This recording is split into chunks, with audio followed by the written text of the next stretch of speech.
The bullet that shattered the Humvee's windshield came from nowhere. One moment, Sergeant Kira Brennan was scanning the ridgeline through her rifle scope, searching for threats in the pre-dawn darkness. The next, the world exploded into fire and spinning metal. The RPG hit the vehicle's right side like the hammer of God. Steel screamed, glass shattered into 1,000 glittering fragments. The Humvee lifted off the ground, rotating through the air in terrible slow motion. And Kira had just enough time for one crystalline thought: this is how I die. They left her bleeding in the sand with 18 bullets and 0 water. 40 enemy soldiers hunted her across the Afghan desert. 72 hours later, 23 of them were dead, and she walked out carrying the man they tried to kill. This is how one Navy SEAL turned hell into a hunting ground. 72 hours earlier, the West Texas sun beat down on the ranch with the kind of heat that makes the horizon shimmer and dance like water. Kira Brennan, 11 years old, held the rifle steady against her shoulder. Too big for her small frame, but she'd learned to manage the weight. Her grandfather stood behind her, one weathered hand resting lightly on her back. "Breathe," Colonel Garrett Brennan said. His voice carried the weight of 30 years in the team's 3 decades of combat and survival distilled into simple instruction. Find your natural pause, right between breaths. That's where the stillness lives. That's where you squeeze. The target was 300 yards out across the scrubland, an old propane tank painted red sitting on a mound of dirt. To an 11-year-old girl whose feet barely touched the ground when she sat in a regular chair, it looked impossibly small. What if I miss, Hawk? Then you learn what missing teaches you, and you don't make that mistake again. But you won't miss. Know why? Why? His hand squeezed her shoulder gently. Because you're a Brennan, and Brennans don't quit until the job's done. We don't give up when things get hard. We get better. Now show me. Kira exhaled slowly, feeling her ribcage deflate, finding that magical space between breaths where her body went perfectly still. Squeezed the trigger with steady pressure, just like he'd taught her. The rifle cracked. The recoil pushed her back a step. 300 yards away, the propane tank rang like a bell. Hawk's hand squeezed her shoulder again, pride radiating from him in waves. "That's my girl. Remember this feeling. The rifle is just iron and wood, tools. What makes them deadly is the warrior's will behind them. Remember that when you have nothing else left to hold on to." She remembered. 20 years later, bleeding in the Afghan desert with enemies closing in, she would remember. Forward Operating Base Phoenix, Afghanistan. Present day. The operations tent smelled like dust-stale coffee and the particular funk of men who'd been wearing body armor in 100-degree heat. Kira stood with 7 other operators around a folding table covered in maps, satellite photos, and tactical overlays. At 27, she was the youngest SEAL in the room and the only woman. Neither fact had bothered her in years. Commander Reese Dalton, 44 years old, with silver threading through his dark hair, tapped the largest photo with his index finger. A walled compound in the middle of hostile territory, guard towers at each corner, surrounded by nothing but desert and bad intentions. "Target is Ethan Cross," Dalton said.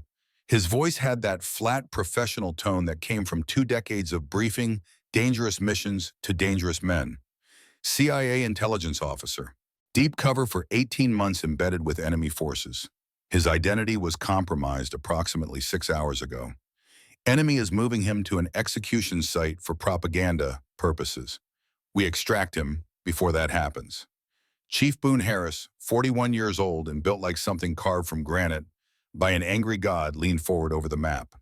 His weathered face was all hard angles and old scars. "What's our operational window? 12 hours. Maybe less if they accelerate the timeline.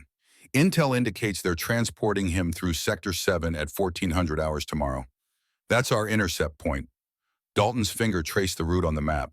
3 vehicles, unknown number of guards. We hit them en route, extract, cross exfil before reinforcements arrive. Kira studied the terrain carefully. Open desert for miles, broken only by rocky outcrops and the occasional dry riverbed. Limited cover, long sight lines. If anything went wrong out there, they'd be exposed like insects on a dinner plate.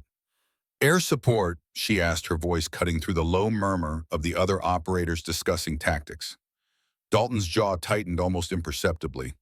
"Apaches on standby at the border, but command won't authorize them to cross into hostile territory unless we're in serious trouble. political considerations with the host government. Translation, they were going in alone. No safety net, no backup, just 8 operators and their weapons against whatever waited out there in the dark. Trevor Mills, the driver, 28 years old with a quick smile that had gotten slower over multiple deployments, wasn't smiling now. So we go in fast, grab the package, and get out before anyone realizes we were there. That's the operational concept, Dalton confirmed. 3 Humvees, Alpha Team in Vehicle 1 with myself and 3 operators. Bravo Team in Vehicle 2, Chief Harris. You'll lead with Sergeant Brennan and Corporal Mills. Charlie Team in Vehicle 3 as rear security. Kira, you're our designated marksman. If this goes sideways, we need you putting precision fire on target. She nodded once. Her M110 semi-automatic sniper rifle was already configured and zeroed for these conditions. 20 rounds in the magazine, another 60 in her pack. The weapon was an extension of her body now, as familiar as her own heartbeat. More reliable than most people she'd met. Questions? Dalton's eyes swept the room. No one spoke. They'd done this dance before. High-risk extractions in denied territory. Bad odds. Worse terrain. It was what SEALs did the missions other people called impossible. Wheels up in 2 hours, Dalton said. Get your gear squared away. And gentlemen, he glanced at Kira, corrected himself. Operators, this one matters. Cross has been deep cover for 18 months. The intelligence he's carrying could prevent major enemy operations. We bring him home, no matter what. The briefing broke up. Operators dispersed to their equipment, beginning final checks with the methodical precision of professionals who knew their lives depended on getting the details right. Kira found a quiet corner of the tent and began her pre-mission ritual. The same routine she'd followed before every operation since graduating Bud ARS. A ritual that had kept her alive through 3 deployments and more close calls than she liked to count. Every magazine inspected, every round counted and examined for defects. M110 sniper rifle broken down completely, cleaned, reassembled. M4 carbine backup weapon, 4 magazines, 100 rounds total. Knife sharpened until it could split a hair. First aid kit inventoried bandages, tourniquets, pain medication, antibiotics. Camelback water bladder filled with 3 liters and taste tested to ensure the purification tablets had dissolved properly. You ready for this, Brennan? Chief Harris stood beside her, arms crossed over his massive chest. He had that look in his eyes, part concern, part assessment. The look of a senior operator evaluating a team member before stepping into the unknown. Always ready, Chief. Your grandfather would be proud, you know that. His voice softened slightly. Hawk Brennan's granddaughter following in his footsteps, making her own mark in the teams. Kira paused, her hands stilling on the rifle for just a moment. Hawk, Colonel Garrett Hawk Brennan, retired SEAL, Silver Star recipient, the man who'd raised her after her parents died in that house fire when she was 7 years old. The man who'd taught her everything about being a warrior, about survival, about refusing to quit when the world told you to give up. He taught me well, she said quietly, resuming her equipment check. He taught you to survive. And that's different than just knowing how to fight. Chief Harris's voice dropped lower, taking on the weight of hard-earned experience. Out there in that desert, if things go sideways and the mission falls apart, you remember everything he showed you. Desert survival isn't about being the toughest or the strongest. It's about being smarter than the environment trying to kill you. I remember, Chief, every lesson. She did. Every single one. Every drill run until muscle memory took over. Every story Hawk had told about surviving in hostile territory during his years fighting in Afghanistan from 1985 through 1989, when he was a young SEAL operating alongside the Mujahideen against Soviet forces. He'd survived ambushes, winter in the Hindu Kush Mountains, that could freeze a man solid in hours, weeks behind enemy lines with no support except what he could carry and what he could take from the enemy. If Kira was half the operator Hawk had been, she'd be better than most SEALs ever became. Good! Chief Harris clapped her shoulder, once a gesture of solidarity and respect. Let's bring Cross home and get back for the good beer they keep hidden in the officers' club. 0200 hours.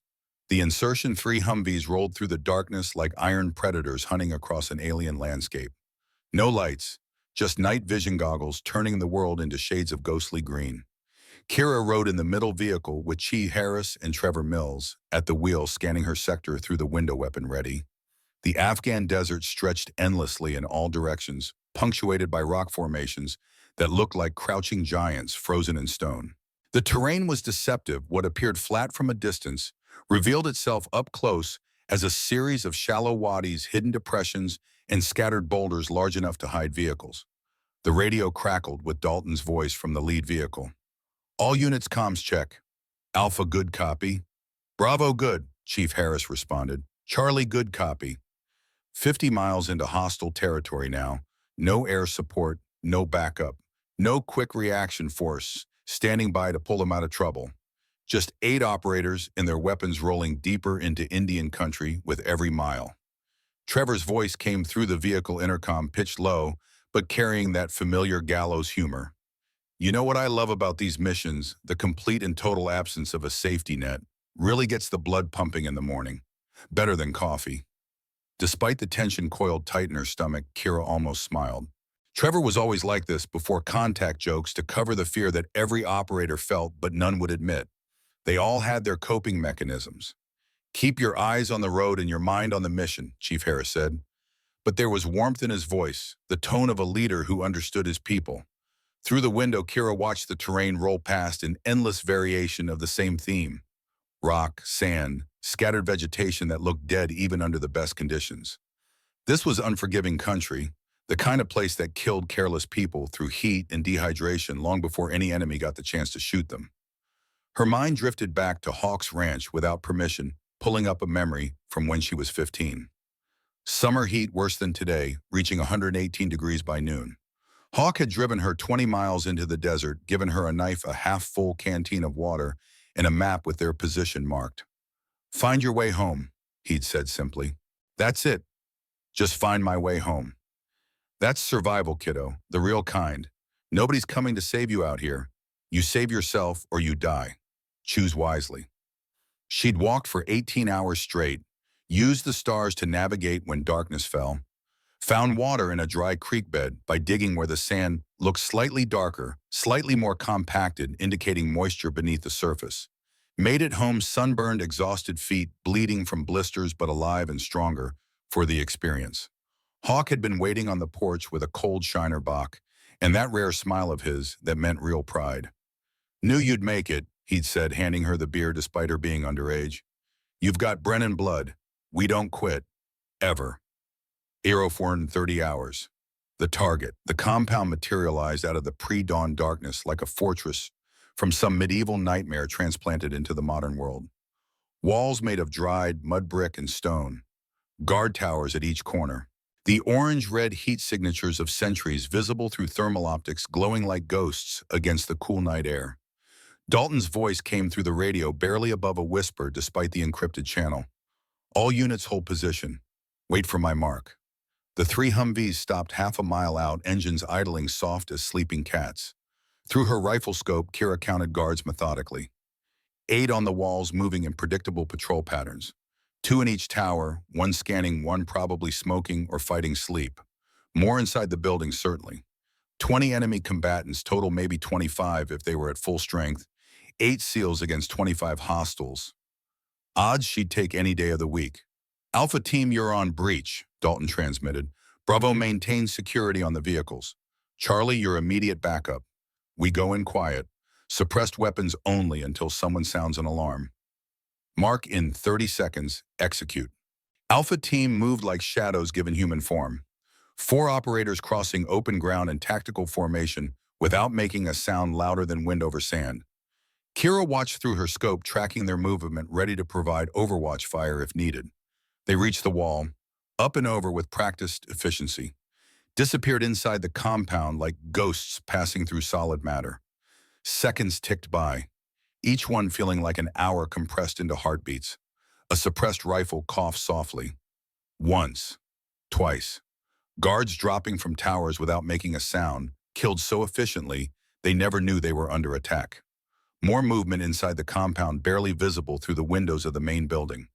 The methodical clearing of rooms, shadows flowing from doorway to doorway. Then Dalton's voice, calm and controlled. Package secured, moving to exfil point. It was going perfectly. Textbook operation. Clean entry, clean snatch, clean exit. Too perfectly. Kira felt it in her gut, that instinct that separated operators who lived to retire from those who came home in flag-draped boxes. Something was wrong. The resistance was too light, the guards too few, the timing too clean. It felt like the alarm split the night like a knife through silk. Lights blazed throughout the compound, turning night into harsh day. Automatic weapons fire erupted from multiple positions that hadn't been there moments before. Hidden fighting positions, concealed machine gun nests.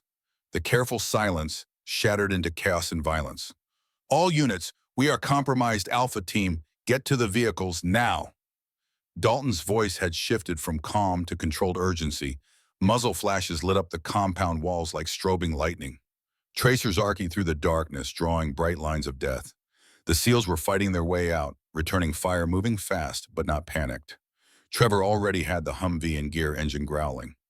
Contact from. Here they come. Alpha Team burst through the compound gate at a dead run, firing back over their shoulders. Someone was carrying a body.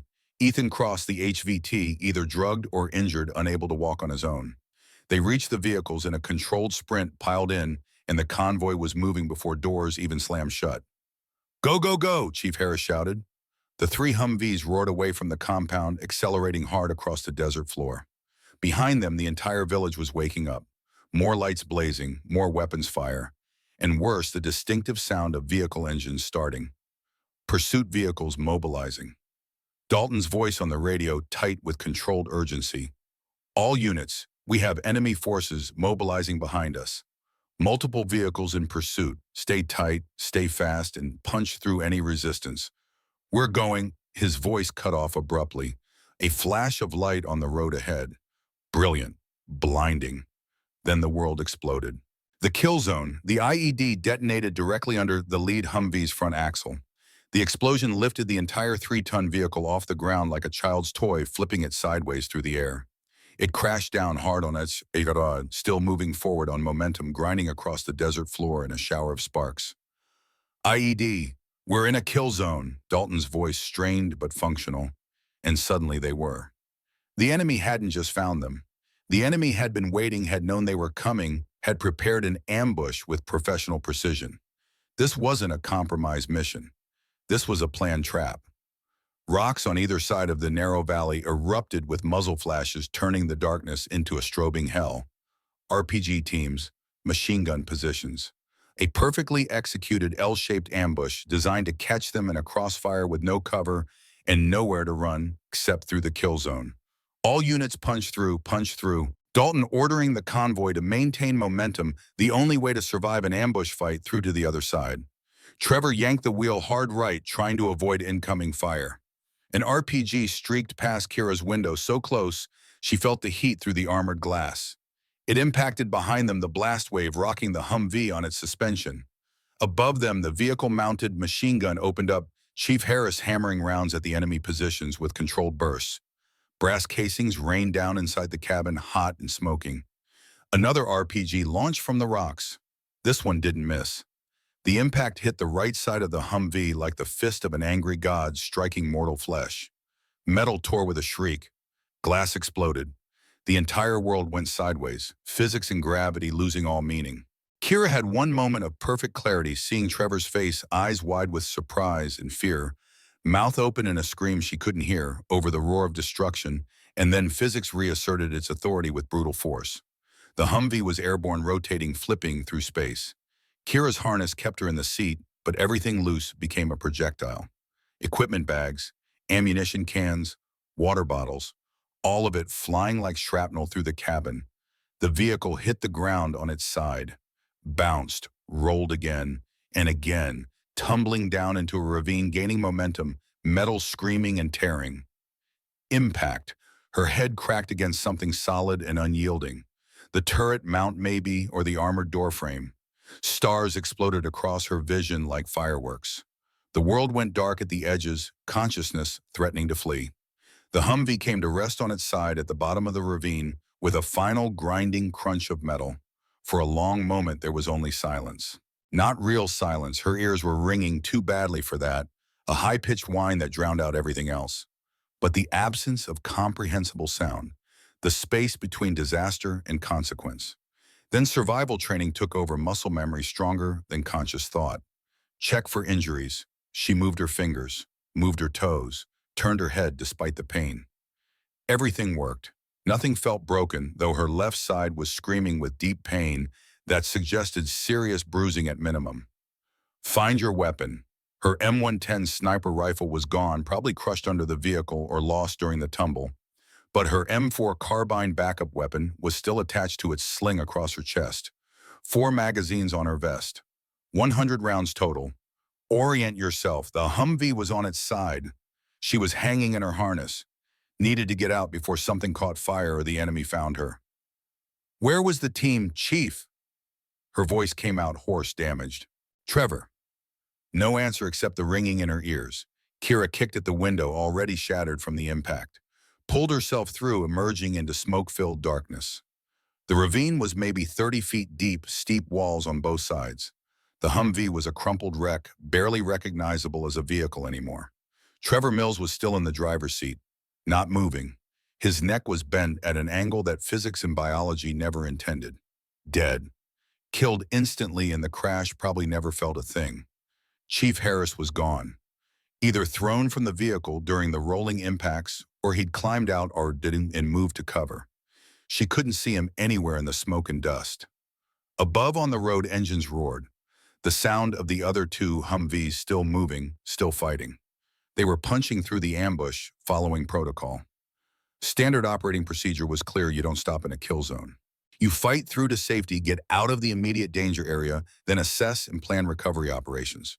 They were leaving her behind, not because they wanted to, not because they didn't care, because they thought she was dead, because stopping would get everyone else killed too.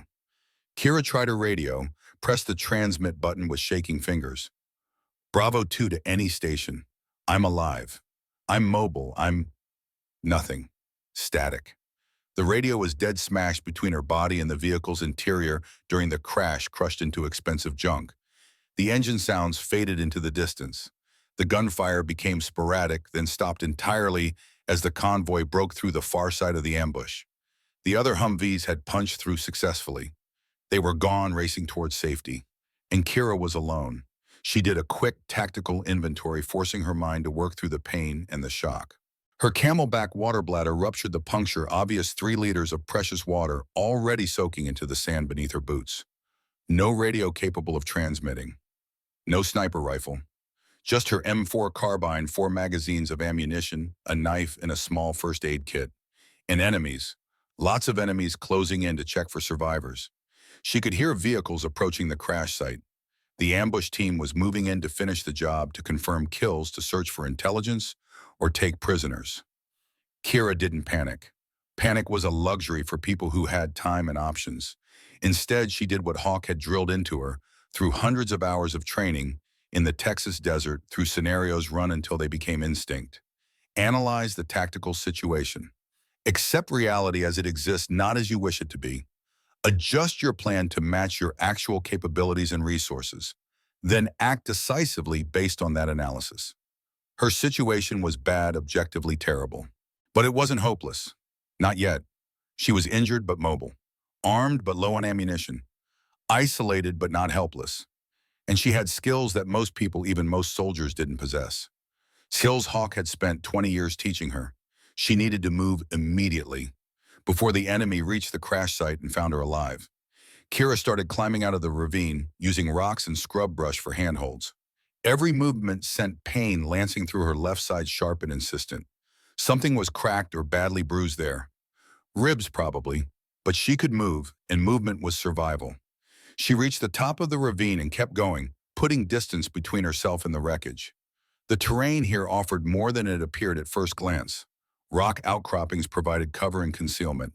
Shallow wadis cut through the landscape like ancient scars, offering routes of movement hidden from direct observation. She'd gone maybe 400 yards when she heard vehicles arrive at the crash site behind her. Shouts in a language she didn't speak, but whose tone she understood perfectly: excited, aggressive hunting. They'd found the Humvee.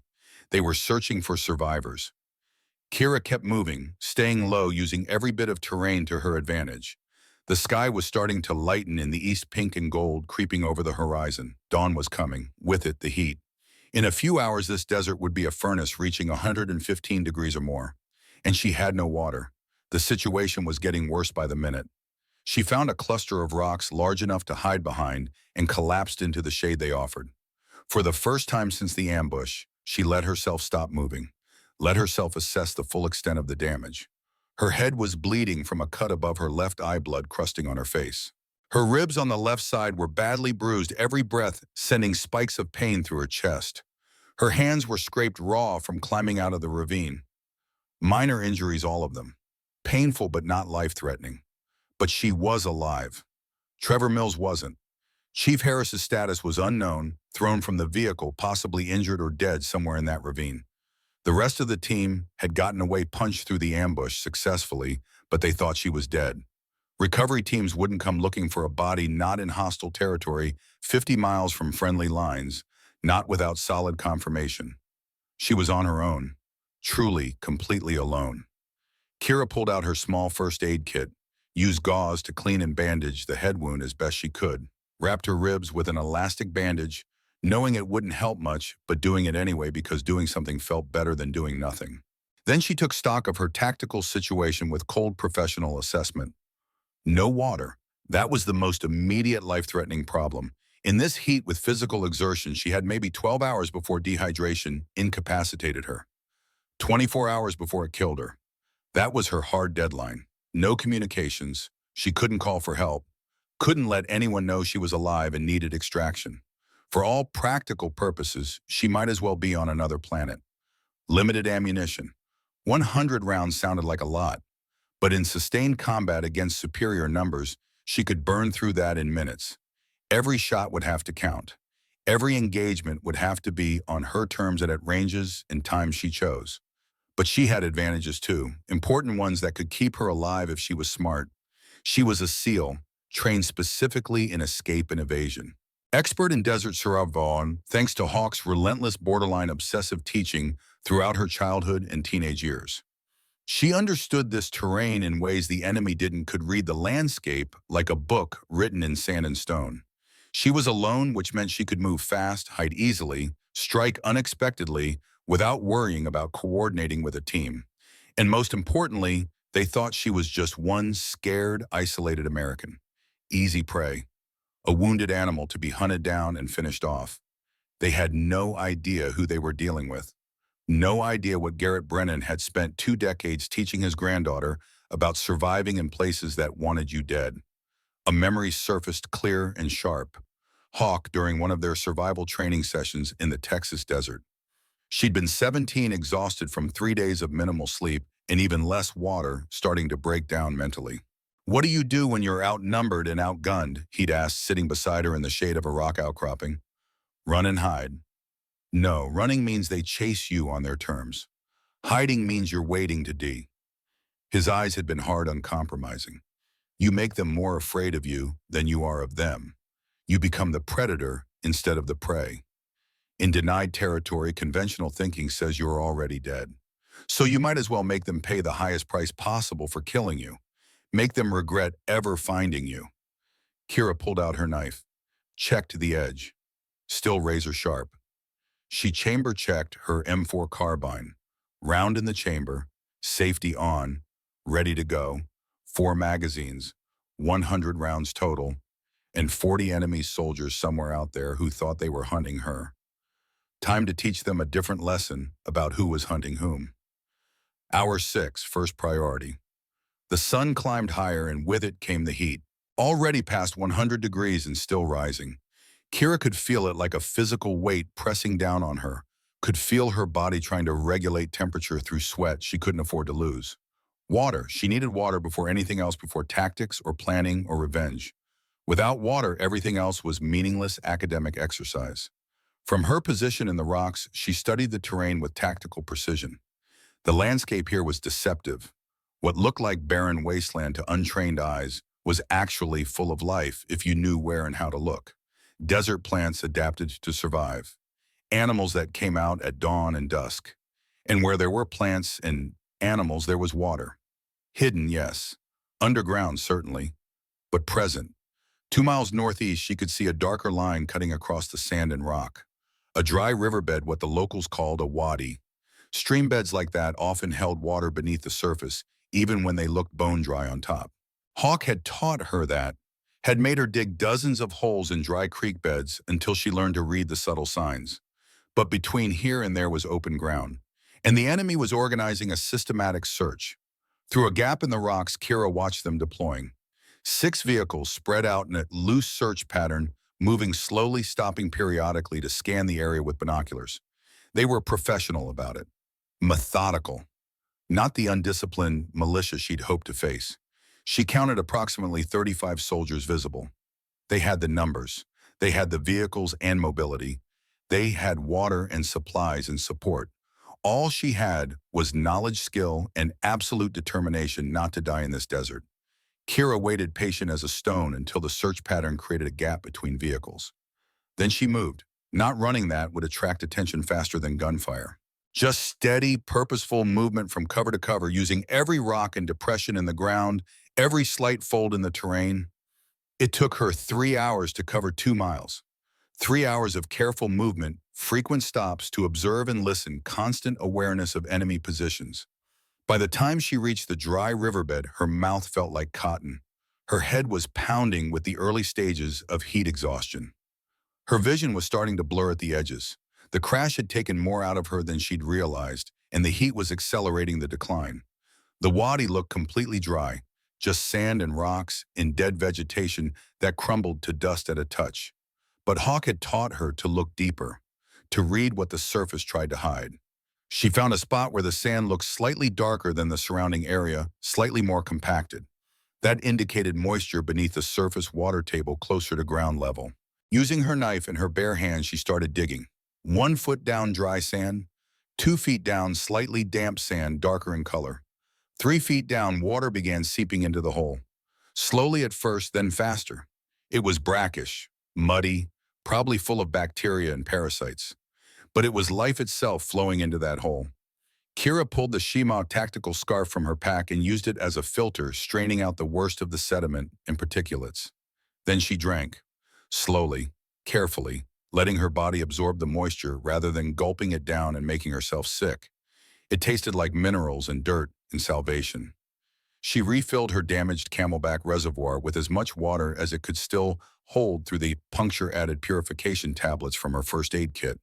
The tablets wouldn't make the water perfectly safe, but they'd kill most of what could kill her. Then she carefully covered the hole, hiding evidence of her presence, erasing signs that anyone had been here. Water secured, immediate survival crisis addressed. Now she could think about next steps. The smart tactical decision was obvious. Go to ground. Hide during the day when the heat and visibility worked against her. Move at night. Try to reach friendly lines 50 miles away. Avoid all contact. Preserve ammunition. Stay alive until a recovery team could reach her location, assuming they ever mounted one. But that wasn't what SEALs did. That wasn't what Hawk had taught her. SEALs completed the mission. Always. No matter what. And the mission was still ongoing. Ethan Cross had been extracted successfully. She'd seen him being carried to the vehicle. But the intelligence he possessed was time-sensitive.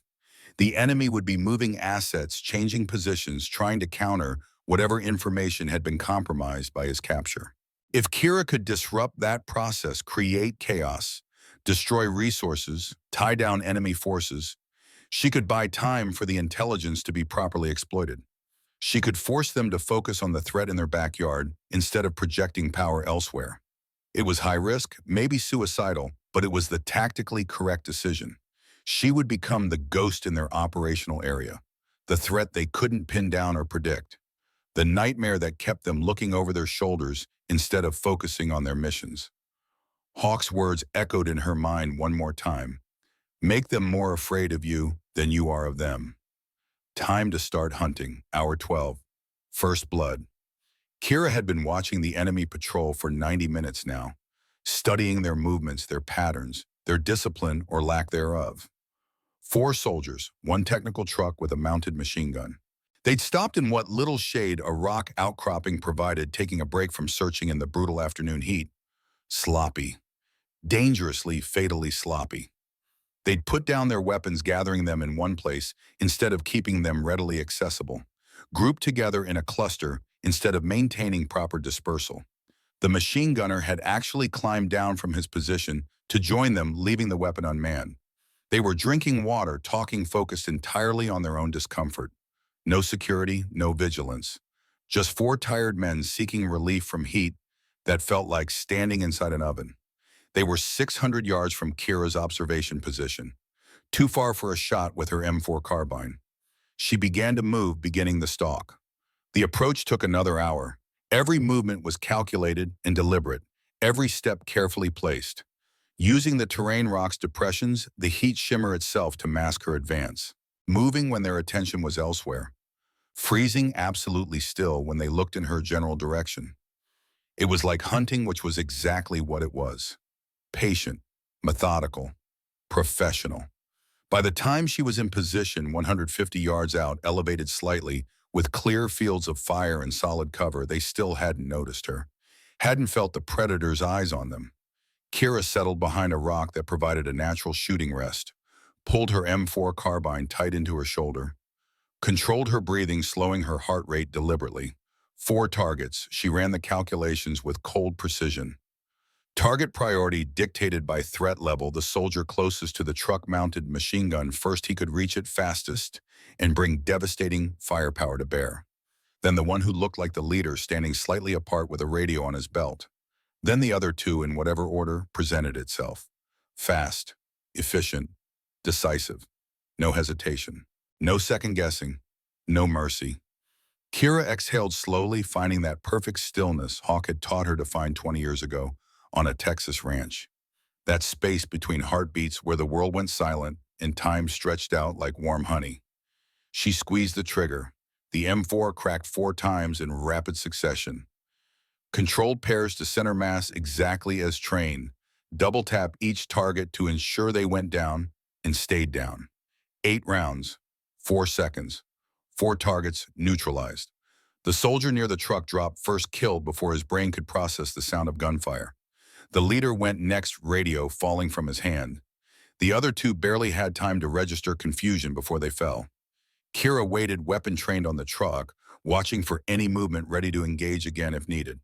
Counting seconds, watching for signs of life. Nothing. All 4 enemy soldiers were down and not moving. She approached cautiously, weapon up and ready, checking each body to confirm they were no longer threats. She felt nothing looking at them. No guilt, no remorse, no satisfaction. Just professional detachment that allowed operators to do what needed doing. These soldiers had been hunting her, would have captured or killed her if they'd found her first. This wasn't murder. This was survival. This was war. The truck yielded unexpected treasure. Water, 6 full bottles. Food, MREs, and local bread. Ammunition for weapons she didn't have, but that could be useful for creating distractions. Maps showing the enemy's search pattern in known positions. Medical supplies, including a full course of broad-spectrum antibiotics in sealed packages. And most valuable, a working radio. It was on a different frequency than her team's equipment-incompatible systems. But it was communication. She could monitor enemy movements, listen to their coordination, maybe even use it to create confusion. Then she noticed something that made her blood run cold despite the heat. Kira lifted her shirt, looking at the bruising on her left side. It was worse than she'd thought, dark purple spreading across her entire rib cage. But worse than the bruising was a small puncture wound just below her ribs, about 2 inches to the left of her spine. Metal shrapnel from the Humvee crash. A fragment still embedded in the muscle tissue, driven in during the impact and tumbling. The skin around the wound was red, swollen, hot to the touch, significantly warmer than the surrounding tissue. Infected. The timeline just got dramatically shorter. Without proper treatment, that infection would spread through her bloodstream. Fever within hours, delirium within a day, sepsis and death within 2 days, maybe 3, if she was unlucky enough to die slowly. 48 hours, maybe 60, that was her new hard deadline. Kira pulled the medical supplies from the enemy truck with hands that trembled slightly, found what she needed: antiseptic, gauze, antibiotics, thank God for that, and a sealed scalpel still in sterile packaging. What she had to do next was going to hurt worse than anything she'd experienced so far. She sterilized the scalpel blade with antiseptic, watching the liquid evaporate in the heat. Took several deep breaths, preparing herself mentally. Then, with steady hands that came from years of training to function under stress, she began to dig the shrapnel out of her own flesh. The pain was extraordinary. White hot, all-consuming, electric. She bit down on her belt to keep from screaming, tears streaming down her face. Her hands shook, her vision narrowed to a tunnel, but she kept going because stopping meant dying. The shrapnel came out a twisted piece of metal, half an inch long, sharp on one edge, slick with blood. She dropped it in the sand and immediately poured antiseptic into the open wound. The pain somehow got worse, burning, like she'd poured liquid fire directly into her body. She gave herself the first injection of antibiotics directly into the muscle near the wound site, packed the injury with gauze, applied pressure to stop the bleeding, wrapped everything with bandages pulled tight enough to hurt. When it was done, Kira lay in the shade of the enemy truck, shaking from pain and adrenaline and shock, waiting for her body to process what she'd just forced it to endure. Above her, the sun beat down mercilessly. The temperature had reached 118 degrees.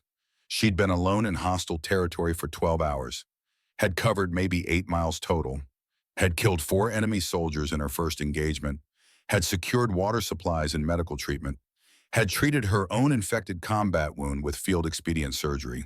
And the enemy was just now beginning to realize that the American they thought was dead was very much alive. Kira picked up the enemy radio, her hands still shaking slightly. The chatter was frantic voices speaking in Arabic she only partially understood, but certain words came through clearly enough. 4 dead, professional kills. The American, still alive. Find her, Commander Volkov wants her found. In one phrase repeated multiple times with increasing urgency that sent a chill down her spine despite the heat. The ghost is hunting us. Kira smiled grimly through the pain. She gathered everything useful from the truck, water, food, ammunition, maps, radio, medical supplies. Then she moved away from the site, putting distance between herself and the bodies before the enemy found them. They wanted to hunt her fine. Let them trip on. The enemy radio crackled to life in Kira's hands as the sun began its descent toward the western horizon. She sat in the cab of the stolen technical truck, listening to the panic spreading through their communications network. Scorpion 3 is down. All 4 men, professional kill shots. How we saw the American vehicle destroyed. 1 survivor, female. She's armed and hunting us. A different voice cut through the chatter, deeper, more controlled. Authority in every syllable. All units, this is Commander Volkov. The American is wounded alone and without support. She got lucky with 1 patrol. Do not let fear control you. Organize proper search patterns. Find her. Bring her to me alive. Kira filed that name away. Volkov, the man in charge, the one coordinating the hunt, the one she would make regret ever finding her. She started the technical truck's engine and drove it 2 miles into a narrow canyon, then rolled it off a cliff. The vehicle tumbled down the rock-faced metal, screaming until it wedged between 2 boulders at the bottom. From a distance, it would look like an accident. Buy her time before they realized their patrol hadn't just crashed. Then she moved on foot, carrying everything useful she'd scavenged. Water, ammunition, medical supplies, the radio, and something else she'd found in the truck that made her smile grimly, 3 Soviet-era RGD-5 hand grenades. Old, maybe unreliable, but still lethal if used correctly. The antibiotics were already working. Her fever was dropping. The infection wouldn't kill her in the next 48 hours. Now she just had to survive, everything else trying to. As darkness fell across the Afghan desert, Kira Brennan began to hunt. Hour 24, the enemy compound sat 3 miles west of her position. She'd spotted it hours ago while studying the terrain from a high ridge. Not large, maybe a dozen buildings clustered around a central courtyard, but significant enough to have fuel storage supply depots and what looked like a communications tower. A target. Kira spent 2 hours observing the compound through stolen binoculars, counted sentries, noted shift changes, identified patterns of movement. The security was adequate but not exceptional. Men who'd grown complacent from too many nights without incident. That was about to change. She moved in after midnight when human awareness was at its lowest ebb. The perimeter fence was simple chain link, easy to cut. She slipped through the gap like smoke, low and silent. 3 fuel trucks sat in an open area near the compound's east side. 55-gallon drums stacked nearby. Enough petroleum to keep their vehicles running for weeks. Kira set to work. The RGD-5 grenades were simple devices. Pull the pin, release the safety lever, 4-second fuse. She tied the first grenade to a fuel drum with paracord, pulled the pin, but kept the lever pressed. Then she ran cord to the second grenade, and that one to the third. A daisy chain. The ignition source was even simpler. She opened the fuel cap on one of the trucks, stuffed a cloth inside, and lit it with oil, a match from the medical kit. Then she ran. The fuel-soaked cloth caught slowly at first.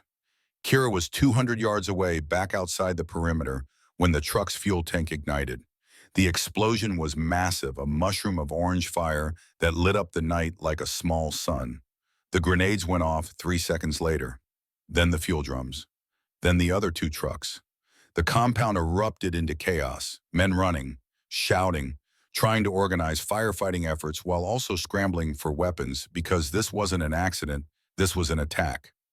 Kira watched from the darkness, counting the soldiers who poured out of the buildings. At least 25, more than she'd estimated. Good, more targets. The radio in her pack exploded with panicked transmissions. We're under attack, multiple explosions. How many hostiles? She smiled in the darkness. Let them think it was a full assault team. Let their imaginations run wild. By the time they got the fires under control, 3 of their vehicles were destroyed, and a quarter of their fuel supply was gone.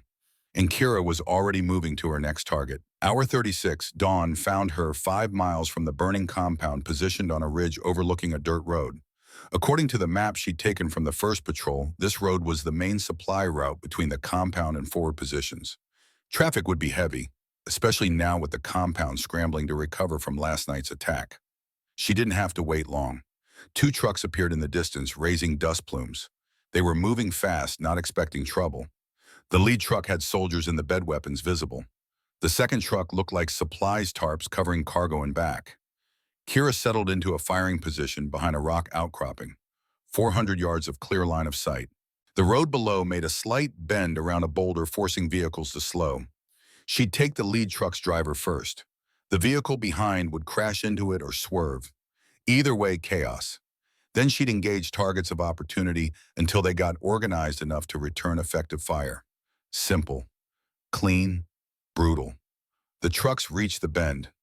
Kira exhaled, found her pause, squeezed. The M4 cracked once. The lead truck's windshield starred with impact. The driver slumped.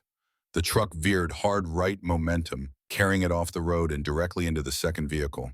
Both trucks collided in a grinding shriek of metal. Soldiers tumbled from the lead truck's bed. The supply truck tipped, rolled onto its side, cargo spilling across the road. Kira shifted her aim, 1 soldier trying to get up. Down, another reaching for a weapon. Down, a third running for cover. Down. She fired with mechanical precision. Not spray and pray, controlled shots, each round with purpose. 4 magazines. She'd started this mission with 120 rounds, had used 8 on the first patrol, was using maybe 15 here. Still had plenty, but ammunition was a finite resource. Every shot had to count. The surviving soldiers finally got organized. Return fire cracked from behind the overturned trucks. Bullets impacted the rocks around Kira's position, but they were shooting blind. They couldn't see her. Could only guess at her location from muzzle flash. She'd already displaced. Moved 30 yards right to a new position with a different angle. 2 more shots. 2 more soldiers down. Then she was moving again, using the terrain, staying ahead of their response. By the time they organized enough to sweep her last position, Kira was half a mile away, watching through binoculars as they loaded their dead onto the 1 truck still functional. 6 enemy killed, supplies destroyed, another blow to their logistics. The radio chatter was getting more frantic now. This is Scorpio 7. We've been hit. 6 KIA. Need immediate medevac. Scorpio 7, what was the size of the attacking force? A long pause, then unknown. We never saw them. Just 1 shooter. Maybe the same one from yesterday. Impossible. 1 person couldn't. I'm telling you what I saw. 1 shooter, elite level marksmanship, gone before we could respond. Another voice. That same deep controlled tone from before. Volkov. All units listen carefully. We are not facing a conventional enemy. This is a trained American special operator conducting guerrilla operations. Adjust your tactics accordingly. Travel in larger groups. Maintain constant vigilance. And remember, she is alone, wounded and running out of time. We have the numbers. We will find her. Kira heard the forced confidence in his voice, the attempt to rally troops whose morale was cracking. She'd killed 10 of them in 24 hours, destroyed vehicles and supplies, made them afraid to travel their own roads. And she was just getting started. Hour 42. The heat of the second day was somehow worse than the first. 120 degrees by noon. The kind of heat that made the air shimmer and dance. That turned metal too hot to touch. That killed through simple exposure. Kira found shelter in a cave system, just a narrow opening in a rock face that led to a chamber large enough to stretch out in. Cool, dark, safe. She drank water, ate an MRE she'd taken from the supply truck, chicken and rice, tasteless but functional. Changed the bandage on her wound. The infection was retreating, but the injury itself would take weeks to fully heal. For now, it was manageable. She allowed herself to rest. Not sleep, she couldn't afford that level of vulnerability, but rest. Let her body recover what it could. The radio continued its steady stream of chatter. She listened with half her attention, learning the rhythms of their communications, picking up fragments of information, building a picture of their organization. Then she heard something that made her focus completely. Command, this is Recon 4. We've spotted pattern in the Americans' attack locations. Explain. Sir, if you plot the fuel depot, the supply convoy ambush, and yesterday's patrol elimination on a map, the positions spell out letters. SOS. Silence on the radio. Then Volkov's voice, slow and deliberate. She's sending a message, not to us, to her people. She's telling them she's alive. More silence. Then, will American satellites be able to see this pattern? If they're looking, yes, sir. Then we accelerate our timeline. Bring in additional units. I want every square mile of this sector searched. She cannot be allowed to signal for extraction. Kira smiled in the darkness of her cave. They'd figured it out. But too late. If Hawk had taught her anything, it was that patterns in chaos could carry meaning. And somewhere, someone reviewing satellite imagery would see it. Her team would know she was alive. Now she just had to survive long enough for rescue to matter. But there was something else in the radio chatter. Something that caught her attention. Commander Volkov, we've received updated intelligence on the high-value target. Ethan Cross, his location has been confirmed. He's being transported through our sector tomorrow, 1400 hours en route to final disposition. Kira sat up straight. Ethan Cross, the man they'd gone into that compound to rescue. He hadn't been there. The whole mission had been compromised from the start. But now he was coming through this area, being moved by enemy forces, a second chance to complete the mission. Excellent, Volkov's voice responded. Double the escort. I'll lead it personally. We cannot afford another American rescue attempt. Kira's mind raced. Cross was valuable. CIA, deep cover for 18 months. The intelligence he possessed could save American lives, stop attacks, prevent operations. If she let him die, all of that died with him. If she tried to intercept the convoy, she was exposing herself, using ammunition she might need later, taking a risk that could get her killed. But SEALs didn't abandon the mission. Not ever. The decision made itself. She'd hit the convoy, save Cross, complete what they'd started, even if it killed here, Forward Operating Base Phoenix, 300 miles away. Colonel Garrett Hawk Brennan sat in a briefing room that smelled like stale coffee and frustration. He'd arrived at the Forward Operating Base 8 hours ago, called in by the SEAL team commander after the disastrous mission. Now he listened to Commander Dalton debrief the operation, the ambush, the casualties, the missing.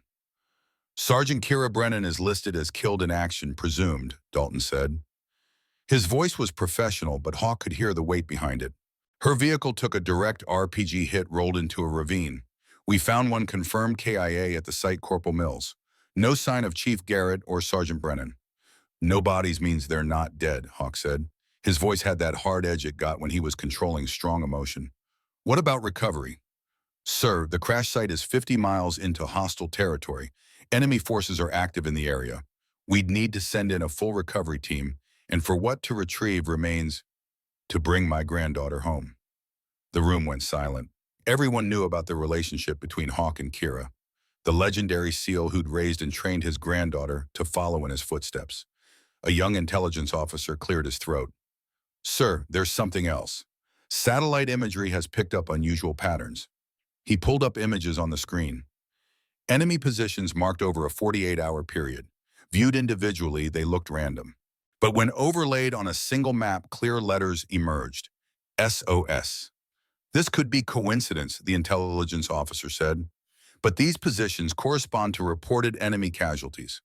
10 KIA in 2 days, all in this sector. Someone is hitting them hard. Hawk studied the map. The attack showed tactical sophistication, ambush positions, supply interdiction, psychological warfare. This wasn't random violence. This was a trained operator conducting guerrilla operations. That's her, he said quietly. That's Kira. Dalton frowned. With respect, Colonel, even if Sergeant Brennan survived the crash, conducting operations alone against superior numbers is exactly what I trained her to do. Hawk's voice had steel in it now. I taught that girl everything I know about surviving in hostile territory. Desert operations, escape and evasion, turning defense into offense. She's alive and she's fighting. Even if you're right, Dalton said, we still have the problem of extraction. We can't send helicopters into that sector without authorization. Political considerations. Then get authorization.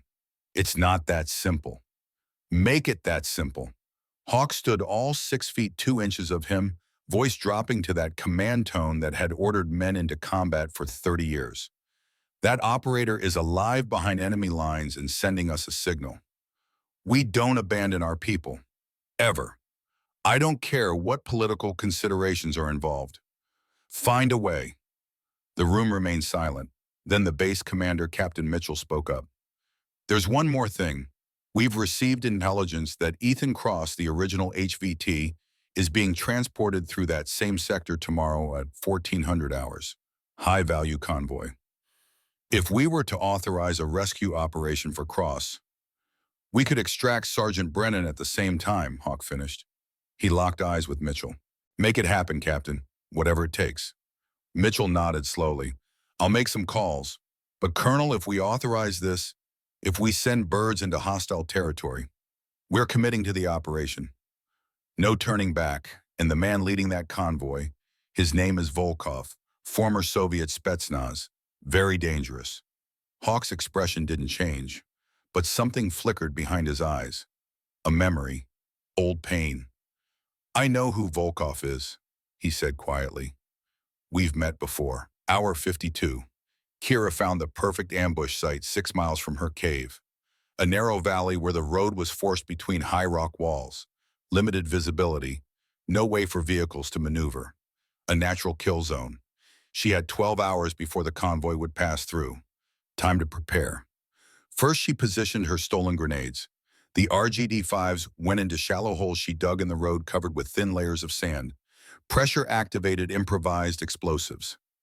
Not sophisticated, but effective. Next, she placed rocks to create a deliberate bottleneck. Made it look natural, like a rock slide had partially blocked the road. Vehicles would have to slow down, maybe even stop to clear the path. That's when she'd hit them. Fighting positions next. She prepared 3 separate locations on the high ground. Rock barriers for cover, sight lines calculated, escape routes planned. Never stay in one place long enough for the enemy to fix your position. Finally, ammunition distribution. She had 78 rounds left, not enough for a sustained firefight. She'd have to make every shot count. Precision over volume. By midnight, the ambush site was ready. Kira settled into her primary position and waited. The night was cold. Desert temperatures could swing 60 degrees between day and night. She shivered in her tactical gear, conserving body heat, staying alert. The radio kept her company. Enemy chatter had changed tone over the past hours. Less panicked, more professional. They were adapting to her tactics. And Volkov's voice featured prominently now. Giving orders, repositioning units, tightening the net. All search teams focus on the southern sector. The American has been hitting targets in a pattern. She's moving south. Intercept and contain. Smart. He'd analyzed her attacks and predicted her movement. If she'd been running heading toward friendly lines, he would have been right. But she wasn't running. She was hunting. Around 0300 hours, new traffic came across the radio, a conversation that made Kira's blood run cold. Commander Volkov Intelligence has identified the American operator. Sergeant Kira Brennan, United States Navy SEAL, age 27, specialized training in desert operations and sniper tactics. A pause, then Volkov's voice different now, softer, almost pleased. Brennan, is there any relation to Colonel Garrett Brennan? Records indicate Colonel Garrett Brennan is listed as her grandfather and legal guardian. He's retired SEAL currently serving as consultant to, I know who he is. Volkov's voice had taken on a new quality, something almost like satisfaction. I fought against Garrett Brennan in Afghanistan 1988, Kandahar province. He escaped a trap I'd set, killed 6 of my men doing it. It was humiliating, and I swore that if I ever had the chance I would settle that debt.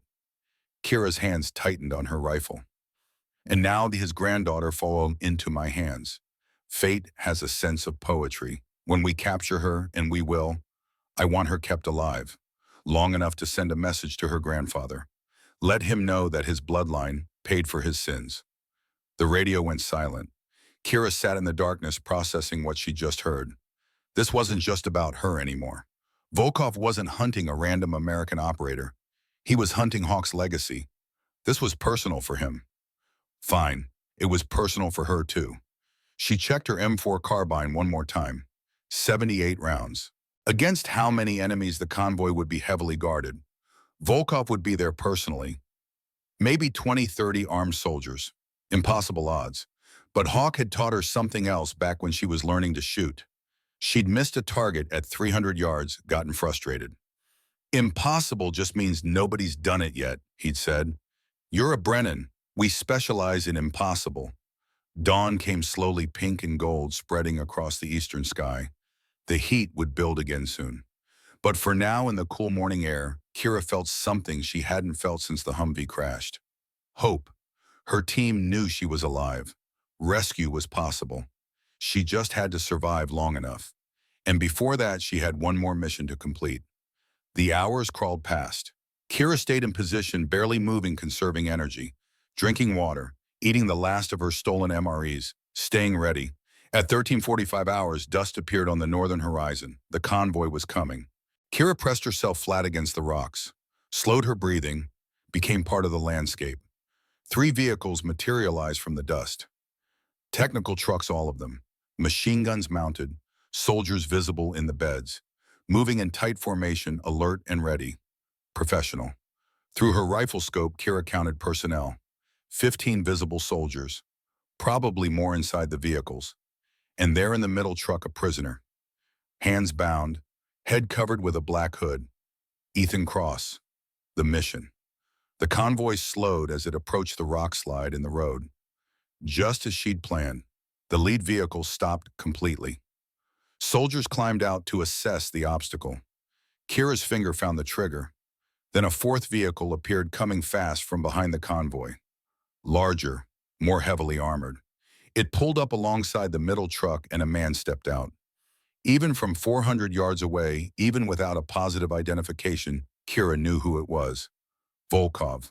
Tall, maybe 6 feet, moving with the confident economy of a trained fighter. He walked to the middle truck, spoke briefly to the guards, then actually pulled the hood off the prisoner to confirm his identity. Ethan Cross. Battered but alive. Volkov replaced the hood and issued orders. Soldiers moved to clear the rock slide from the road. Kira's mind raced. She could take the shot now, kill Volkov, throw the convoy into chaos. But she'd be revealing her position before the ambush was properly triggered. For they were in the true kill zone. Patience. Wait for the perfect moment. The soldiers cleared enough rocks for the convoy to proceed. Vehicles started moving again, slowly navigating the narrow gap. The lead truck passed directly over her first grenade. The explosion lifted the front of the vehicle off the ground, metal shredded. The truck slammed down hard, disabled, blocking the road completely. Chaos. Soldiers bailing out of vehicles, taking cover weapons, coming up scanning for threats. Kira fired. The machine gunner on the rear vehicle dropped first. Then a soldier near Cross, then another trying to reach the radio. 3 shots. 3 down. The convoy erupted with return fire. But they were shooting blind, spraying the hillsides with automatic fire, not knowing exactly where she was. Kira had already moved. New position, different angle. 2 more shots, 2 more soldiers down. She saw Volkov take cover behind his armored vehicle, directing his troops with hand signals. Professional, calm under fire. A veteran who'd been in worse situations. The second grenade detonated, catching a cluster of soldiers in the open. The blast wave threw bodies like ragdolls. Kira shifted positions again. Fired. Moved. Fired. Moved. She was burning through ammunition fast now. 50 rounds left. 40. 30. But the convoy was in disarray, at least 9 soldiers down. The rest scattered, taking cover, trying to locate a target they couldn't see. Then she saw Cross. The prisoner was using the chaos to his advantage, rolling away from his guards, hands still bound, but moving toward cover. Kira made a decision in an instant. 300 yards. Moving target, through a truck window. Precision shot. She exhaled, found her pause, squeezed. The round struck the chains binding Cross's wrists. Not a perfect hit, the chains didn't break, but the impact weakened them enough that he could snap them with brute force. Cross ran.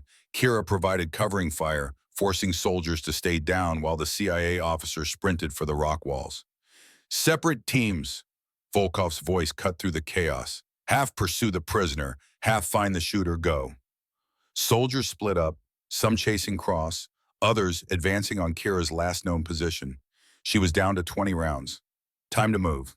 Kira displaced from her position, moving along the ridgeline, trying to link up with Cross while staying ahead of the soldiers pursuing her. She heard gunfire behind her. Close. They were pushing hard, trying to pin her down. Ahead, she saw Cross scrambling up a ravine, hands free, now moving with the trained efficiency of an operator.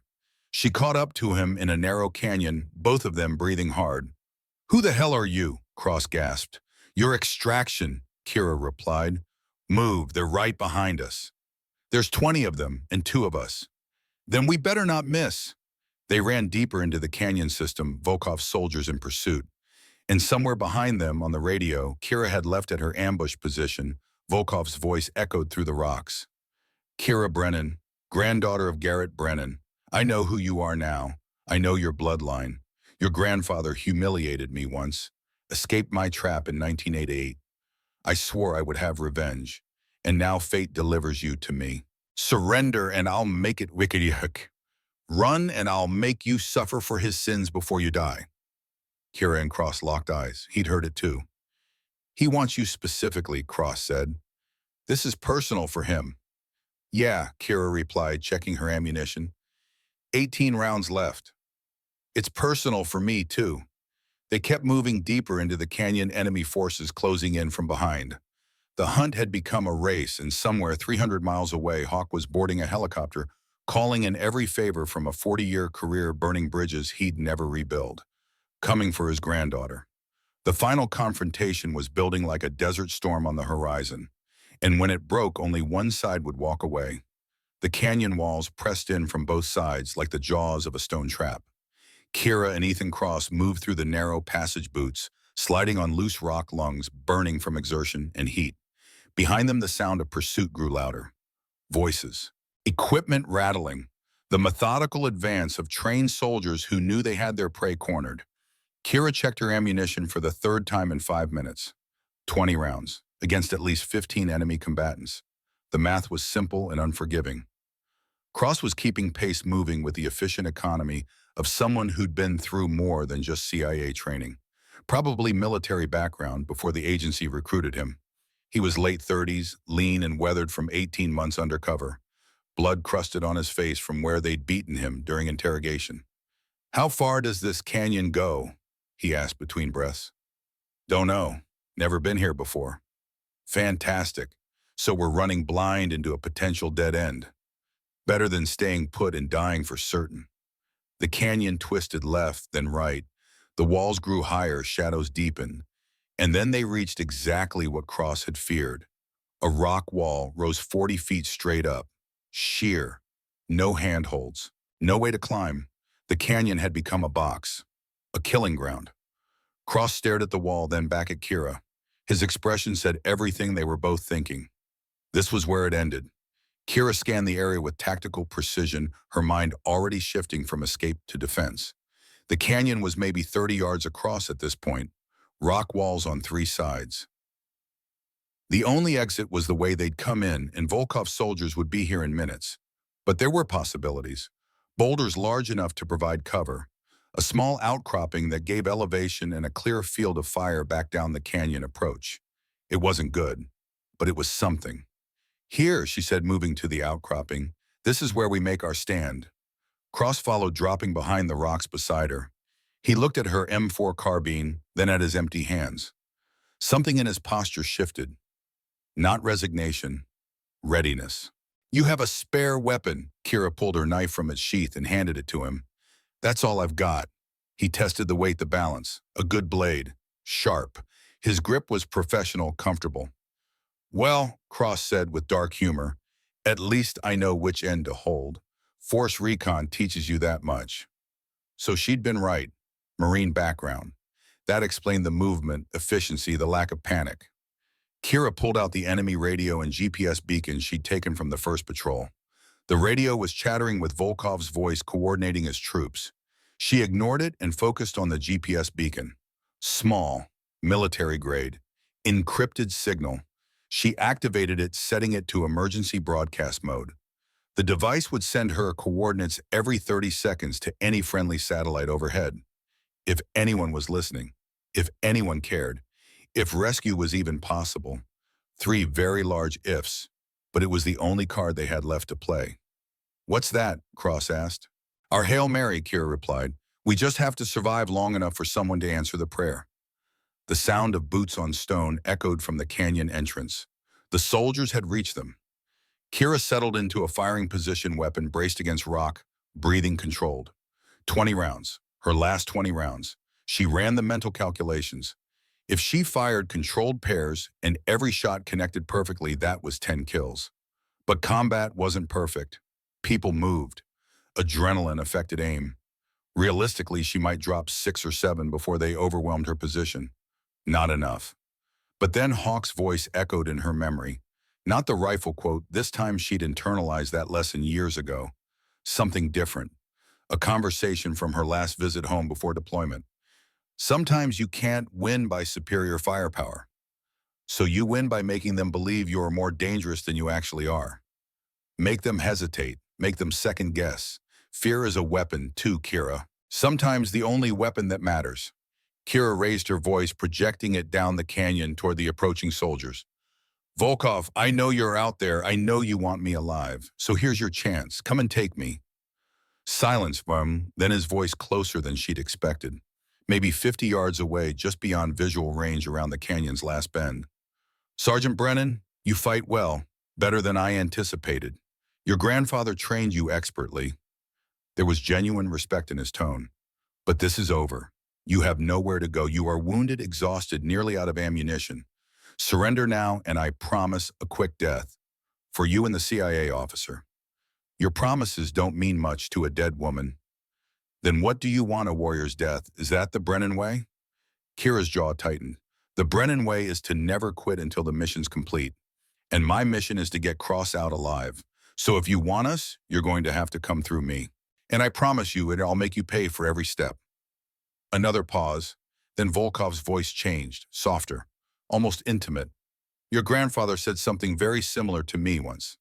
Afghanistan, 1980. I had him trapped in a mountain pass, surrounded. No escape. I offered him terms. He refused. A dark chuckle. Do you know what he did?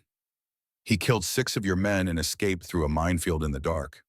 Yes, he turned my confidence into a weapon against me. Embarrassed me in front of my commanders. I swore that day I would have revenge. 31 years I have waited. And now fate delivers me his granddaughter. Kira heard the shift in his tone. This wasn't about capturing an enemy operator anymore. This was about settling an old score written in blood and pride. "He's not here," she said. "This is between you and me. But he will know when I send him your body, when I describe how you died, how you begged at the end. That will be my revenge destroying what he loves most." Cross leaned close, whispering, "He's baiting you, trying to make you angry, make you do something stupid." "I know," but her hands were shaking, not from fear, from pure rage. Then the radio on her belt crackled with a different frequency, one she hadn't been monitoring. A voice cut through, faint but absolutely unmistakable. "Kira Brennan, this is Hawk Actual. If you can hear this, activate your beacon and hold position. Help is coming. Repeat, help is coming. You just need to hold on. 20 minutes. Can you give me 20 minutes, Hawk?" Her grandfather's voice. Controlled as always, that command tone she'd heard her entire life. But underneath, she heard something else. Fear, desperation, love. Kira keyed the radio knowing Volkov would hear this too, not caring anymore. "Hawk Actual, this is Ghost. Beacon is active. I'm holding position with the package. Enemy forces closing in. Ammunition critical. But I'm not going anywhere. 20 minutes. Her voice caught slightly. "I can do 20 minutes. That's my girl." A pause waited with everything they'd never needed to say out loud. "I'm proud of you, kiddo. Whatever happens next, I'm proud." "I know, I've always known." She switched back to the enemy frequency. Volkov had heard everything. So his voice came through amused now, but with an edge of urgency. "The old wolf calls for his pack. 20 minutes. That is unfortunate for you, Sergeant, because I will kill you in 10. Movement at the canyon entrance. Shadows resolving into soldiers advancing in tactical formation. Using cover. Moving with professional discipline. These weren't militia fighters. These were trained operators who knew their craft. Kira centered her breathing, picked her first target, a soldier moving too confidently, too exposed for just a fraction of a second. She exhaled, found the stillness, squeezed. The M4 cracked once. The soldier dropped. Return fire erupted immediately, muzzle flashes bright in the canyon shadows. Bullets sparked off rocks around her position, whining as they ricocheted. She'd already moved, shifting to her secondary position, gaining a different angle on the battlefield. 2 more shots, 1 soldier down, another wounded pulling back. 17 rounds left. The soldiers adapted instantly, staying in hard cover, advancing more cautiously. They had all the time in the world. She didn't. Cross crouched beside her, gripping the knife. "I need to tell you something.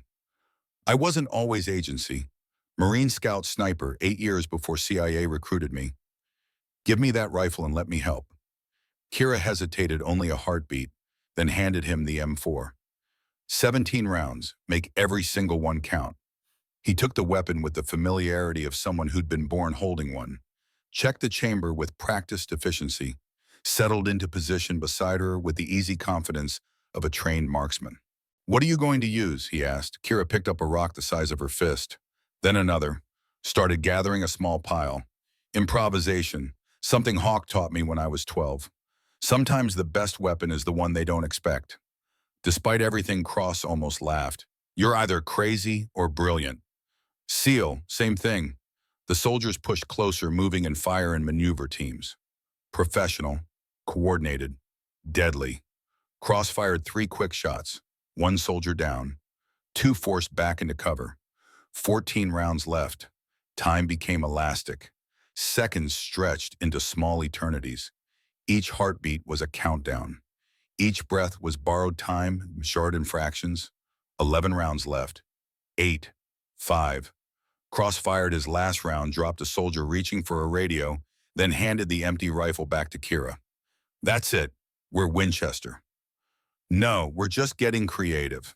She pulled one of her last grenades. Not an RGD-5 this time. This one was from her own kit taken from the wreckage of the Humvee 3 days ago. American-made, reliable. She'd been saving it for exactly this moment. The soldiers were 20 yards away now, close enough to see their faces clearly. Young men, hard men, professionals doing their job, hunting her, because that was the mission they'd been given.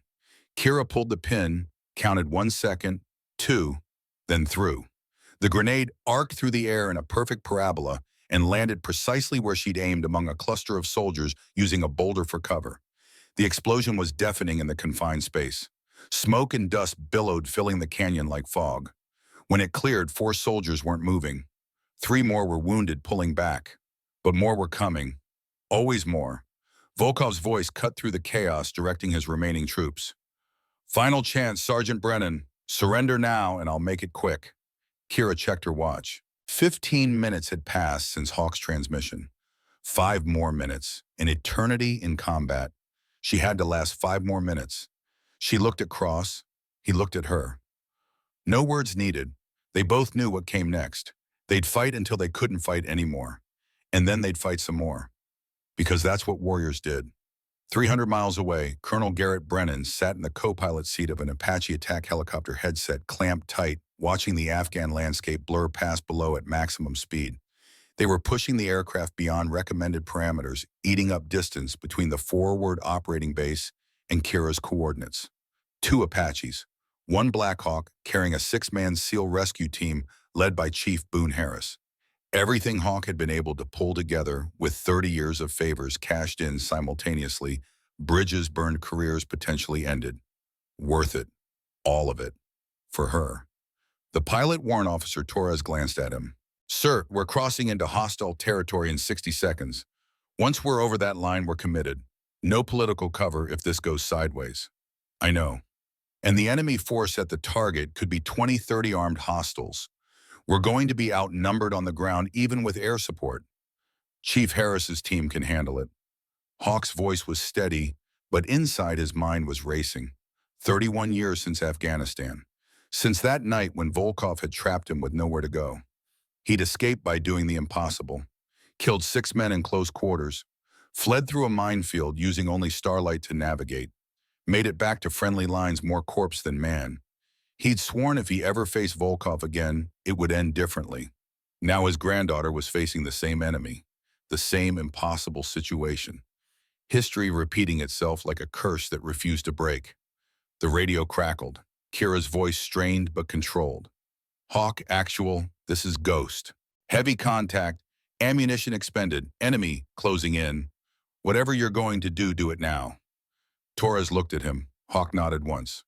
"All units," Torres transmitted. "Weapons hot, cleared to engage on site. We're going in." The Apache dropped altitude fast, diving toward the canyon coordinates. Below, Hawk could see dust rising from vehicles. Heat signatures clustered in one location. The target, his granddaughter. "Hang on, Kira," he whispered. "I'm coming." The canyon, Kira had nothing left. No bullets, no grenades, just her knife-improvised weapons, an absolute refusal to give up. The soldiers were 10 yards away now, weapons raised, moving in for the final push with the confidence of victory. Cross stood beside her, knife in hand, bloodied from a graze wound but defiant. "Been an honor serving with you, Sergeant." "Likewise, Marine." Then she heard it, the most beautiful sound she'd ever experienced. The deep, rhythmic thump, thump, thump of helicopter rotors. The soldiers heard it too, heads snapping up, confusion rippling through their formation. Then fear. 2 Apache gunships appeared over the canyon rim like avenging angels painted in desert camouflage. Their 30mm chain guns opened up with a sound like continuous thunder. Rockets streaked from their pylons, leaving white smoke trails. The canyon floor erupted in fire and concussive blast waves. Soldiers scattered like leaves in a hurricane. Some died where they stood, caught in the open. Others ran for cover that no longer existed, transformed into rubble and dust. The Apaches made 2 devastating passes, their weapon systems eliminating threats with surgical precision, before a new voice came over Kira's radio. "Ghost, this is Reaper Lead. We have your position marked. Stay down. Ground team inbound 30 seconds.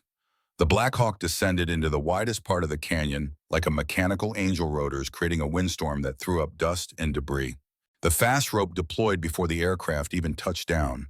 6 SEALs slid down in rapid succession boots, hitting ground weapons up, immediately establishing a security perimeter. Chief Boone Harris was the first to reach Kira's position. His weathered face split into a massive grin of relief and disbelief. "Brennan, you magnificent, crazy, absolutely insane operator." He pulled her into a brief, crushing hug that expressed more than any words could. 3 days alone out here, and you're still fighting. Kira couldn't speak yet, could only nod. The adrenaline crash was hitting like a tidal wave. 3 days of survival and combat and fear catching up all at once. Her legs felt weak, her hands were shaking. But the fight wasn't over. From behind the burning wreckage of a technical truck, Volkov emerged, not surrendering, not fleeing, advancing with his rifle raised, firing controlled bursts at the SEAL team with the calm precision of a master operator. Chief Harris returned fire immediately, forcing Volkov into cover, but the man was using terrain expertly, moving with the skill of someone who'd survived 1,000 firefights. He was trying to reach one of the few enemy vehicles still functional. If he got mobile, he could potentially escape the canyon before the helicopters could reposition to stop him. Kira saw it unfolding, saw the angles, saw the trajectory of his movement, saw the one moment, maybe 3 seconds total, where Volkov would be exposed between cover positions. She reached for Cross's rifle where it lay empty beside her. One round left, the final bullet, the one her grandfather had given her before deployment, a good luck charm she'd kept separate from her regular ammunition. A single 5.56mm cartridge with "Never Quit" scratched into the brass casing. Her hands were shaking as she loaded it, chambered it, raised the rifle. 100 yards, moving target behind smoke and dust. Iron sights because her optic had been damaged in the Humvee crash 3 days ago. One shot, one chance. Impossible. But she'd learned something over these 3 days in hell. Impossible was just another word for difficult. And difficult was just another challenge to overcome. Kira's breathing slowed, her hands steadied. Everything her grandfather had ever taught her condensed into this single moment. All those hours on the Texas ranch, shooting at targets until her shoulder bruised. All those nights listening to his stories about survival and will, and refusing to accept defeat. She wasn't aiming with just the rifle.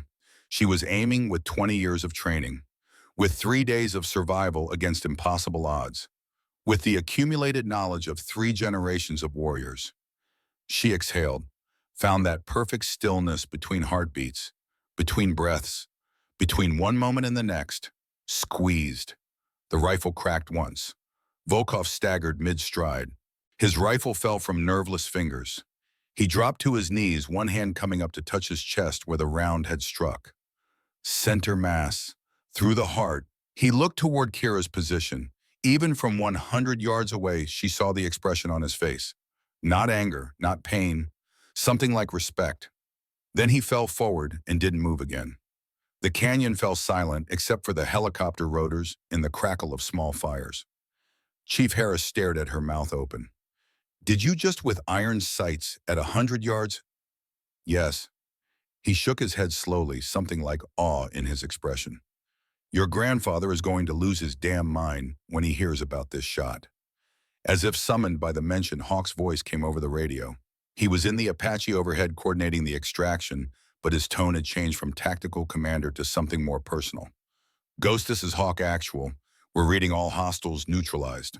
"What's your status?" Kira keyed her radio. Her hand was shaking again now, the emotional dam finally breaking. "Mission complete, Hawk. Package recovered. Enemy commander eliminated. Her voice caught. "I'm okay. I'm coming home." A long pause on the other end. When Hawk spoke again, his voice was rough with emotion he'd never show in person. "That's my girl. That's my warrior. I'm so damn proud of you, Kira. Prouder than I've ever been of anything in my life. I learned from the best." "No." Hawk's voice was firm, definitive. "You became better than the best. Now get on that Black Hawk and come home. We'll talk about everything else later. For now, just come home." Chief Harris helped Kira to her feet, supported her as they walked to the waiting helicopter. Cross walked beside them, battered but alive. As they lifted off, Kira looked down at the canyon one last time, at the site where she'd made her final stand, where she'd completed the mission, where she'd ended the man who'd hunted her grandfather for 3 decades. Then the Black Hawk banked, and the canyon disappeared behind them, and there was only skiing the promise of home. 2 weeks later, Walter Reed National Military Medical Center. The hospital room smelled like antiseptic and filtered air. Kira had been unconscious for 3 days after the extraction. Her body finally allowed to stop fighting to rest to heal. Dehydration, exhaustion, infection, combat stress. The doctor said she should have died multiple times, but she hadn't. Brennan's didn't quit, even when their bodies tried to. When her eyes finally opened, Hawk was sitting beside her bed, reading a worn paperback, just like he'd done when she was a kid recovering from childhood illnesses or injuries from ranch accidents. He looked up when he heard her stir, set the book aside carefully. "Welcome back, kiddo." "How long?" Her voice was rough, throat dry. "3 days. Doctors say you should have died 4 different ways. Desert heat exposure, septic infection, combat stress, cardiomyopathy, severe dehydration. Your body just refused to quit." He poured water into a cup, held it so she could sip through a straw. "Stubborn, like your grandmother." "Like you mean?" A small smile. "Yeah, like me too." He pulled his chair closer. His weathered hands, still strong at 62, gripped the bed rail. "They're calling it a tactical masterpiece. What you did out there. 23 confirmed enemy KIA over 72 hours. Successfully protected and recovered a high-value intelligence asset under extreme duress. Completed the mission against odds that any reasonable assessment would call impossible." Kira tried to sit up. Pain lanced through her left side where the shrapnel wound was still healing. Hawk gently pushed her back down.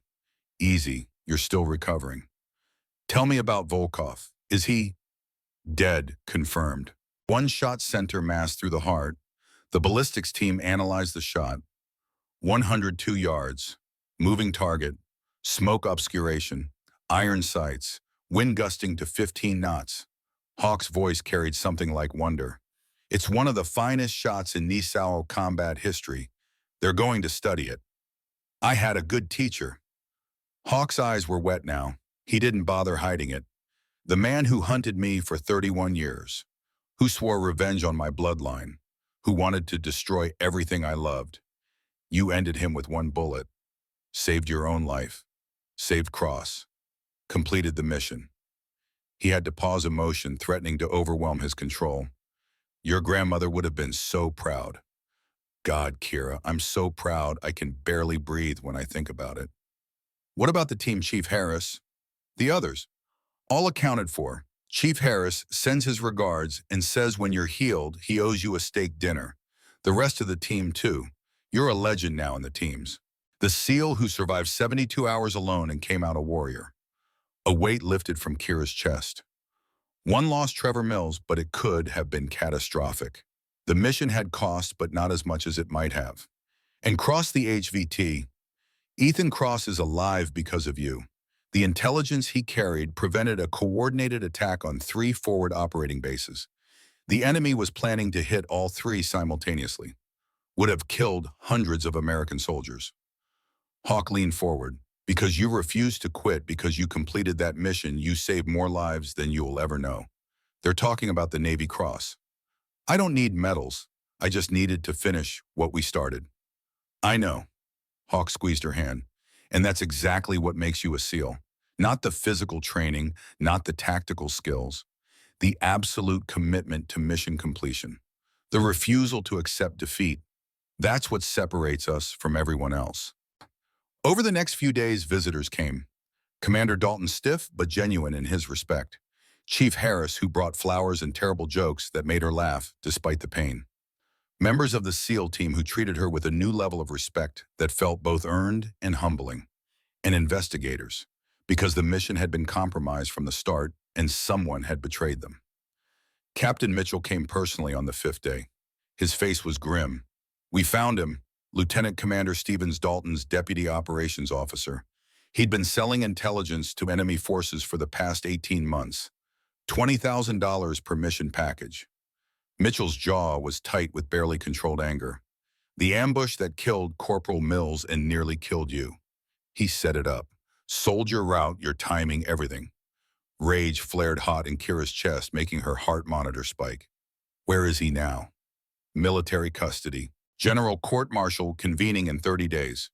The evidence is overwhelming. He'll spend the rest of his life in Leavenworth. Possibly face death penalty for treason during wartime." "Good." The word came out flat, hard. Mitchell sat down heavily. There's more. The convoy transporting Cross, the one you intercepted. Stevens had already sold that information too. The enemy planned to execute Cross on video and use his identity to feed us false intelligence for months. Would have led to multiple operations being compromised, including a major offensive we were planning. He met her eyes. Your 3 days of hell, your refusal to quit your completion of that mission, you didn't just save Cross. You saved hundreds, maybe thousands of American lives. The weight of that settled on Kira like a physical thing. All that suffering and all that fear, all those moments when quitting seemed like the only rational choice it had mattered. It had meant something far bigger than her own survival. One more thing, Mitchell continued. The Navy wants to officially recognize what you did. You're being awarded the Navy Cross, second highest military decoration for valor. The ceremony will be in 3 months after you've fully recovered. 3 months later, Naval Special Warfare Command, Coronado. The ceremony was deliberately small. No press, no cameras, just the SEAL community and essential command personnel. Some things were meant to be honored privately within the family of warriors who understood what they truly meant. Kira stood at attention in her dress uniform, still feeling occasional twinges from her healing wounds. Hawk stood beside her in his own uniform, pulled from retirement for this occasion. His silver hair was neatly trimmed, his bearing still ramrod straight despite his age. The citation was read by Admiral Richardson, commander of Naval Special Warfare. For extraordinary heroism in combat operations against armed enemy forces, Sergeant Kira Brennan repeatedly engaged numerically superior enemy forces while severely wounded without support and in extremely austere environmental conditions. Her tactical acumen, combat effectiveness, and absolute refusal to surrender resulted in 23 enemy killed in action, successful recovery of a high-value intelligence asset, prevention of major enemy operations, and elimination of a high-value enemy commander. Her actions reflect the highest traditions of military service and bring great credit upon herself, the Naval Special Warfare community, and the United States Navy. Hawk stepped forward and pinned the Navy Cross on her chest. His hands were completely steady. His eyes were filled with a pride that transcended words. He leaned close, whispered, so only she could hear. Your grandmother would burst with pride. I know I am. You've become everything I hoped and more than I dreamed. A true warrior. After the ceremony, Captain Mitchell approached with a manila folder. We'd like you to consider a new assignment. Instructor position at Basic Underwater Demolition SEAL Training. We need someone who can teach the next generation not just the physical skills, but the mental toughness, the refusal to quit, the warrior mindset that turns impossible into inevitable. Kira looked at Hawk. He nodded slightly, but the decision was clearly hers to make. I accept. 6 months later, Bud's training, Coronado Beach. Dawn broke over the Pacific Ocean in shades of gold and crimson. On the beach, 60 SEAL candidates stood in formation. Exhausted, beaten down by months of the most brutal training the U.S. military could devise. Wondering if they had what it took. Wondering if this was where they finally quit. Chief Kira Brennan walked along the formation with measured steps, studying each face. Young men and women, different backgrounds, different motivations, but all united by a single desire to earn the trident and join the Brotherhood of Naval Special Warfare. 5 women in this class, more than when she'd gone through. Progress slow and hard won, measured in small victories. I'm Chief Brennan, she began. Her voice carried across the beach strong and clear. Call sign Ghost. Some of you may have heard stories about me. Some are probably even true. A few candidates smiled slightly despite their exhaustion. But I'm not here to talk about myself. I'm here to talk about what makes a SEAL. She paced the formation, making eye contact with each candidate as she passed. It's not your physical strength, not your gender, not your sus or your background or who your family is. Being a SEAL comes down to one thing and one thing only, your absolute refusal to quit when everything inside you is screaming to stop.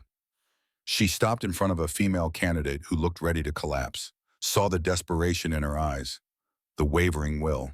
You think this is hard? Kira's voice wasn't harsh, but it was direct. This is controlled training with safety officers watching and medical personnel on standby. Real combat tried doing this alone. in hostile territory, with enemies hunting you, no food, limited water, no support, just you and your will to survive, to complete the mission, to refuse defeat even when defeat seems inevitable. The candidate straightened slightly, something fierce flickering behind the exhaustion. Kira addressed the entire formation again. My grandfather taught me something when I was young. He said. She paused, choosing her words carefully, not repeating the old phrases but capturing their spirit. He said that courage isn't the absence of fear, it's the decision to act despite fear. That a true warrior finds strength not in their weapons or their body, but in their absolute refusal to accept failure. She let that sink in, watched it register on their faces. Over the next weeks, I'm going to teach you skills that might save your life someday. Desert survival, escape and evasion, turning disaster into tactical advantage. But more important than any technique, I'm going to teach you how to find that place inside yourself that doesn't quit. That place that says one more step when your body is broken.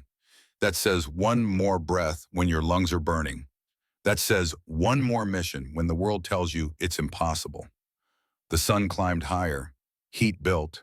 The Pacific wind carried salt spray. Because that's what separates SEALs from everyone else. Not the physical training, not the tactical skills, the mindset. The warrior's heart that refuses to surrender. Ever. She paused at the front of the formation. Now let's see who has it. Into the surf. Move.